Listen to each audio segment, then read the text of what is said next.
जीवन के सामान्य कारोबार में हमें संसाधनों की आवश्यकता होती है। उपभोक्ता के तौर पर हमें वस्तुएं खरीदने के लिए धन की आवश्यकता होती है। उत्पादक के तौर पर उत्पादन के संसाधनों को जुटाने के लिए धन की आवश्यकता होती है। हम सभी की आवश्यकताएं उपलब्ध संसाधनों की तुलना में सदैव ज़्यादा होती हैं तथा हमारी आवश्यकताओं पूरे करने के लिए उपलब्ध संसाधन सदैव दुर्लभ होते हैं। अब दुर्लभता का क्या अर्थ है? दुर्लभता का अर्थ है मांग की तुलना में पूर्ति का कम होना। संसाधनों के वैकल्पिक प्रयोग भी होते हैं। वैकल्पिक उपयोगों वाले दुर्लभ संसाधनों के आवंटन की समस्या को चयन की समस्या कहते हैं। हमें प्रत्येक आर्थिक क्रिया के दौरान चयन की समस्या का सामना करना पड़ता है। इसे आर्थिक समस्या भी कहते हैं। अर्थशास्त्र के अध्ययन में हम इन्हीं समस्याओं का हल ढूंढते हैं जिनका हमें सामना करना पड़ता है क्योंकि हमारी आवश्यकताओं की तुलना में उपलब्ध संसाधन दुर्लभ हैं और इन संसाधनों के वैकल्पिक उपयोग हैं। यदि संसाधन दुर्लभ ना होते तो कोई आर्थिक समस्या ही ना होती और अर्थशास्त्र की आवश्यकता ही ना होती। आपको ध्यान होगा कि इस कक्षा के शुरू में हमने अर्थशास्त्र की दुर्लभता संबंधी परिभाषा बताई थी। प्रोफेसर रॉबिन्सन ने अर्थशास्त्र को दुर्लभता के आधार पर परिभाषित किया है।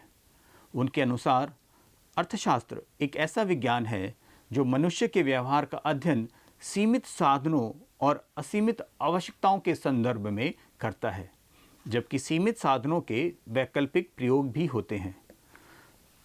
आइए अब हम अर्थशास्त्र के विभिन्न घटकों के बारे में जानते हैं। अर्थशास्त्र के अध्ययन को प्राय 3 भागों में बांटा जाता है: उपभोग, उत्पादन एवं वितरण। उपभोग उपभोक्ता करता है।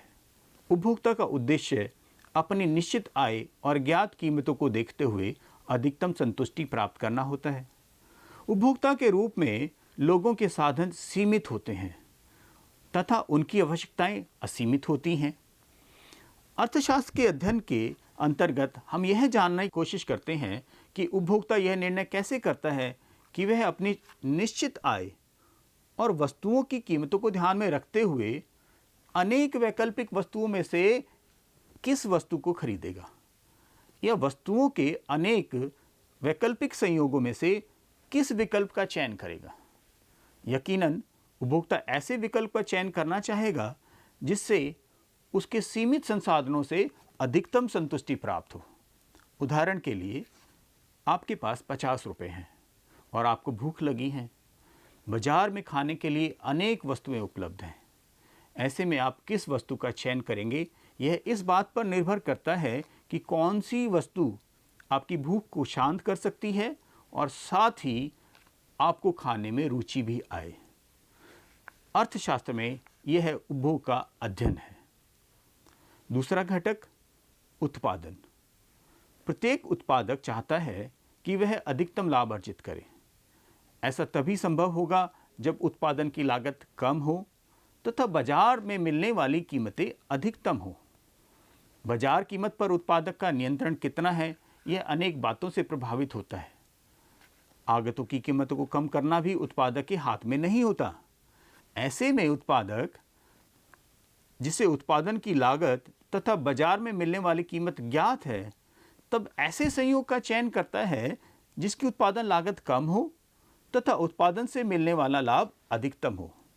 उत्पादक यह भी चयन करता है कि उत्पादन कितनी मात्रा में करना है। अर्थशास्त्र में उत्पादक के व्यवहार तथा उसके द्वारा लिए जाने वाले उत्पादन संबंधी निर्णय की व्याख्या करते हैं तथा उस अवस्था को ढूंढते हैं जहां उत्पादक को अधिकतम लाभ या न्यूनतम हानि होती है। यह उत्पादन का अध्ययन है। अर्थशास्त्र का तीसरा घटक वितरण। अर्थशास्त्र के अध्ययन के अंतर्गत हम यह भी जानने में रुचि रखते हैं कि उत्पादन प्रक्रिया के दौरान जो आय अर्जित की गई है उसका उत्पादन के साधनों के बीच किस प्रकार वितरण होता है। आपने पिछली कक्षाओं में सकल घरेलू उत्पाद के विषय में पढ़ा होगा। यह एक देश की घरेलू सीमा के अंतर्गत एक वित्त वर्ष के दौरान उत्पादित अंतिम वस्तुओं का बाजार मूल्य होता है। इस आय को उत्पादन के सभी साधनों में वितरित किया जाता है। उत्पादन के साधन हैं श्रम, भूमि, पूंजी और उद्यम। इसके अध्ययन को ही अर्थशास्त्र में वितरण का अध्ययन कहते हैं। समग्र रूप से अर्थशास्त्र के अंतर्गत मुख्यतः 3 घटकों का अध्ययन किया जाता है। विशेषता की दृष्टि से यह तीनों घटक आगे बड़ी कक्षाओं में अन्य कई भागों में बढ़ जाते हैं, किंतु अर्थशास्त्र अपने आप को केवल इन 3 घटकों तक सीमित नहीं करता। आधुनिक अर्थशास्त्र में देश की कुछ आधारभूत समस्याओं को भी विशेष अध्ययन के लिए सम्मिलित किया जाता है। अर्थशास्त्र के विद्यार्थी के तौर पर आप यह जानना चाहेंगे कि हमारे देश के कुछ लोग गरीबी का जीवन जीने के लिए क्यों मजबूर हैं। हमारे देश में कितने लोग गरीबी रेखा से नीचे हैं। हम यह भी जानना चाहेंगे कि हमारे देश में कितने लोग निरक्षर हैं तथा कितने बेरोजगार हैं। हमारे देश में कितने अस्पताल हैं तथा कितने लोगों तक स्वच्छ पीने का जल तथा बिजली की सुविधा उपलब्ध है।